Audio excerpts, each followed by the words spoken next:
On a sun-baked American back road in the early 90s, the 1992 Dodge Viper RT10 sat idling like a coiled predator, its colossal 8.0-liter V10 burbling with a sound unlike anything else on sale at the time. This was the moment Dodge shattered.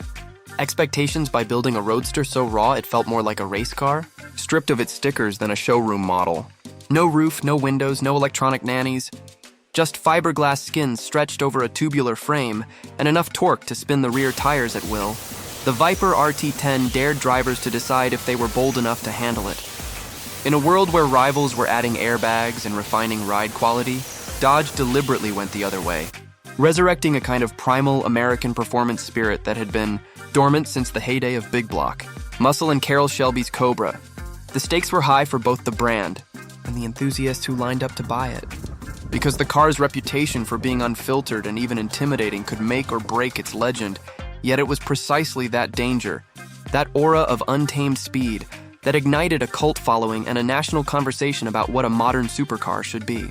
Before we dive into how the Viper RT10 came to exist, why it terrified yet thrilled its owners, and what its legacy means for anyone dreaming of raw driving freedom today, give this video a like, subscribe for more deep dives, and let me know in the comments which icon of American performance you'd like us to explore next. The 1992 Dodge Viper RT10 did not appear out of thin air. It was the culmination of a bold internal vision to prove that American performance could be as exotic and visceral as anything built overseas. This vision started in the late 1980s when a small group inside Dodge sketched a roadster that was intentionally primitive yet devastatingly fast. They wanted a car that felt like a living thing, not an appliance, and so they stripped it to the essentials. A tubular steel frame, a hand-laid fiberglass body, and an engine that began life as a heavy-duty truck V10 before being reimagined in aluminum by Dodge's Italian subsidiary. That engine, 8.0 liters of naturally aspirated thunder, was more than a power plant. It was the personality of the Viper RT10, producing a mountain of torque at low RPM and a soundtrack that made every drive feel like an event. Microstory. The internal code name for the project was Copperhead, and it signaled Dodge's intent to strike fast and hard. Engineers borrowed cues from classic roadsters but scaled them up, sketching a shape with muscular haunches, side exit exhausts, and no provision for a roof because weight and drama mattered more than comfort. The goal was to build something that would evoke the spirit of the original Shelby Cobra without being a copy. Bigger engine, wilder proportions, and a badge that signified raw American grit instead of imported finesse. Microstory, bringing the V10 to life was not trivial. The original truck block was too heavy, and so Dodge's Italian engineers redesigned it with aluminum heads and block, shedding more than 100 pounds and creating an engine that looked exotic, yet retained the brute force character of its roots. This decision became a flashpoint internally. Some argued for a lighter V8, others for turbocharging, but the V10 won because it gave the Viper RT10 an identity no other car had. Context Digest. At the time, sports cars from overseas were adding anti-lock brakes, airbags, and electronic traction aids. Dodge took the opposite tack, offering nothing but raw mechanical grip and driver skill as the safety net. This contrarian approach positioned the Viper RT10 as both a hero and a villain. A hero to enthusiasts craving authenticity, a villain to critics worried about liability and public safety. Microstory. The first prototypes shocked even seasoned test drivers. Without a roof or side windows, cabin turbulence was intense and the heat from the side pipes scorched calves during exit. But that was part of the drama Dodge believed buyers would pay for. The interior was sparse to the point of Spartan, with plastic panels and simple gauges because weight savings and price point took precedence over luxury. Reflection bridge. The audacity of these decisions gave the Viper RT10 a kind of mythic status before it even reached showrooms. People debated not just its specs, but its philosophy. Context Digest. Production was initially limited and semi-hand-built at a specialized plant, reinforcing the aura of a machine crafted more than manufactured. Waiting lists formed, and Dodge capitalized on this buzz to frame the Viper as the rebirth of the American supercar. Microstory. Early marketing leaned into danger and thrill. showing the car in extreme scenarios rather than polished urban settings, signaling that the Viper RT10 was a weapon for the brave rather than a toy for the timid. Owners who took delivery found themselves part of a club defined as much by shared stories of near misses and adrenaline as by the car itself. Reflection bridge. This was not a car you simply bought. It was a challenge you accepted, a badge of honor you earned every time you drove it. Context digest. By the time the first model year cars reached the public, Dodge had created a cultural event around a car that was neither muscle car nor traditional sports car, but something wilder. And the press coverage reflected that duality, awe mixed with alarm. The 1992 Dodge Viper RT10 thus arrived not as a quiet experiment, but as a loud, unapologetic statement. And the reasons behind its uncompromising nature set the stage for the deeper exploration of its engineering choices, driving experience, and impact that follows seamlessly into our next section. The 1992 Dodge Viper RT10, already notorious for its rawness, entered its second act as journalists and owners began discovering what that specification really meant on the road and track. This was where the mythology of the car as both hero and hazard took root. Without traction control or anti-lock brakes, the Viper demanded respect. Its wide tires could produce massive grip, but the instant that grip was exceeded, the car snapped loose with little warning. This wasn't a flaw so much as a consequence of Dodge's engineering philosophy. Deliver mechanical honesty and leave mastery up to the driver. Microstory. Early magazine tests became headline fodder, with some calling the Viper barely street legal and others dubbing it the last true driver's car, a split narrative that only added to its allure. Buyers weren't just purchasing horsepower, they were buying an identity of fearlessness. Engineers defended their choices by pointing to racing. Stripped-down cars teach precision, and the Viper RT10 was meant to evoke that same intensity on public roads. Microstory.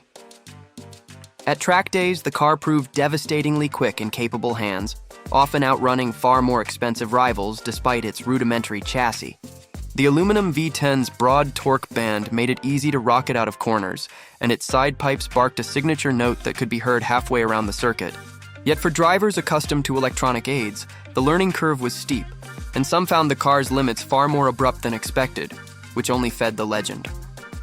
Context digest. Insurance companies took notice, assigning high premiums and cautioning customers about the Viper's reputation, while at the same time Dodge quietly offered training programs and encouraged owners to attend performance schools, acknowledging that education was part of responsible ownership.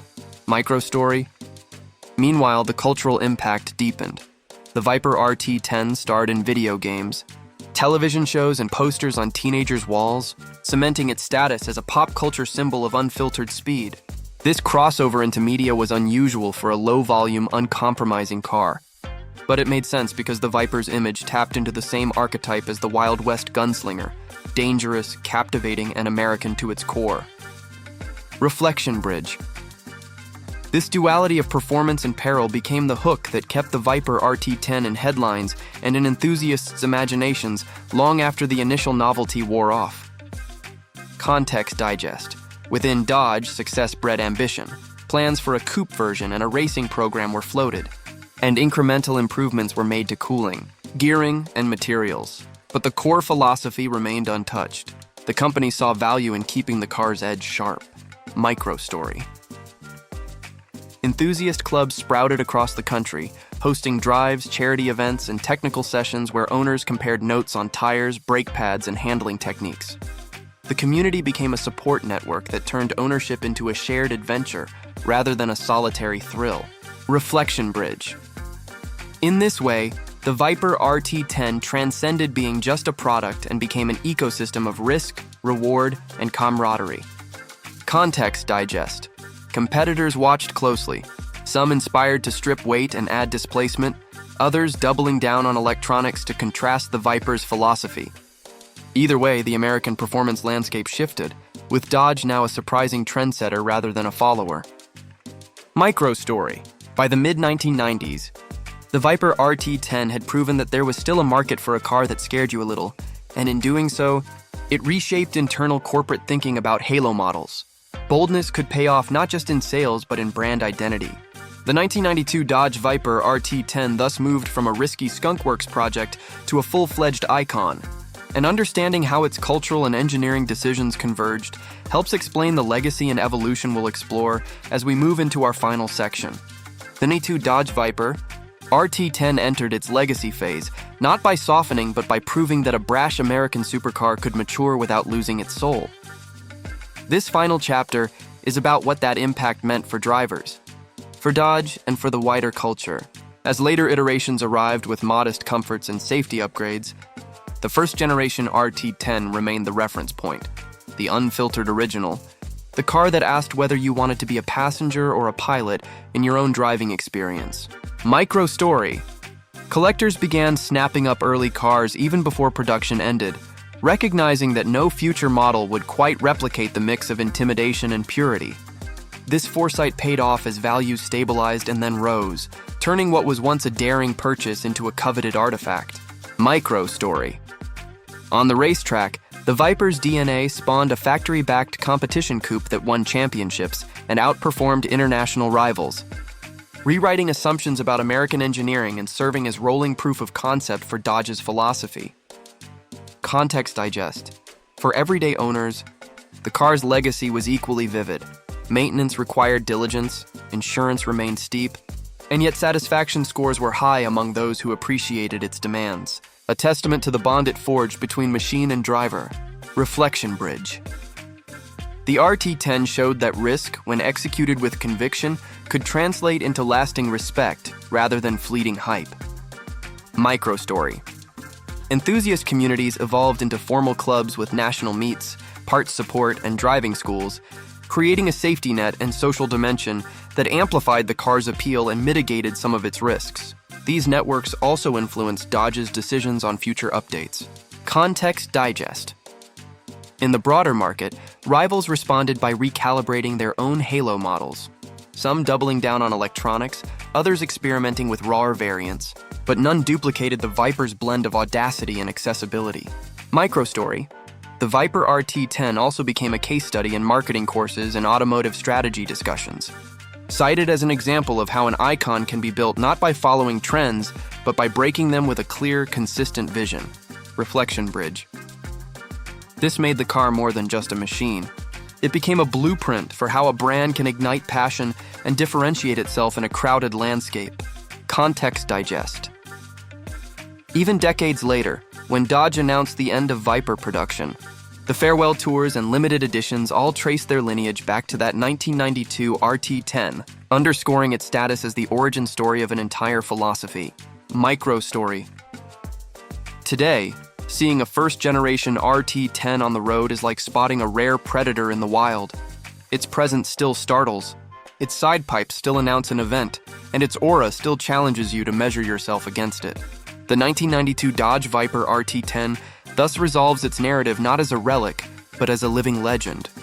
A machine that proved American performance could be both brutal and beautiful. And its story flows naturally into a reflection on why this matters for enthusiasts and the market right now.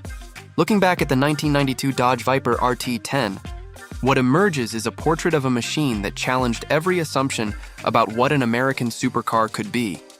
This was not a retread of muscle car nostalgia, but a deliberate act of reinvention.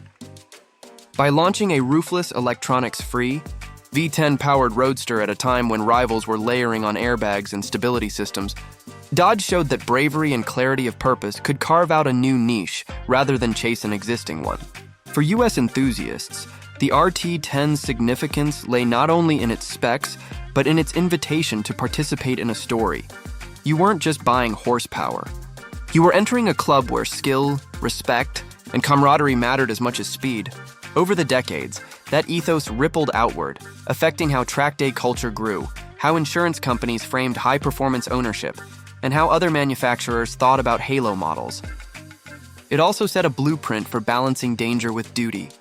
Even as later generations added refinement and safety, they retained the core drama that made the first car unforgettable. For owners today, a first-generation Viper RT10 means living with quirks. Heat from the side pipes, heavy steering at low speeds, a cabin that feels Spartan, but also enjoying a visceral connection that modern performance cars rarely offer. It's a high-maintenance relationship that rewards commitment. For the market, it represents an appreciating icon whose value lies not only in rarity, but in symbolism. Proof that American engineering can be both outrageous and world-class when freed from corporate timidity. For the broader car culture, it stands as a reminder that sometimes the most enduring legends are born from risk, not consensus. In closing, the 1992 Dodge Viper RT10 endures as a rolling testament to the power of uncompromising vision. A car that didn't just terrify drivers but taught them, thrilled them, and ultimately inspired a generation to demand more honesty from performance machines. Its roar still echoes across highways and memories alike, daring us to be bold enough to answer.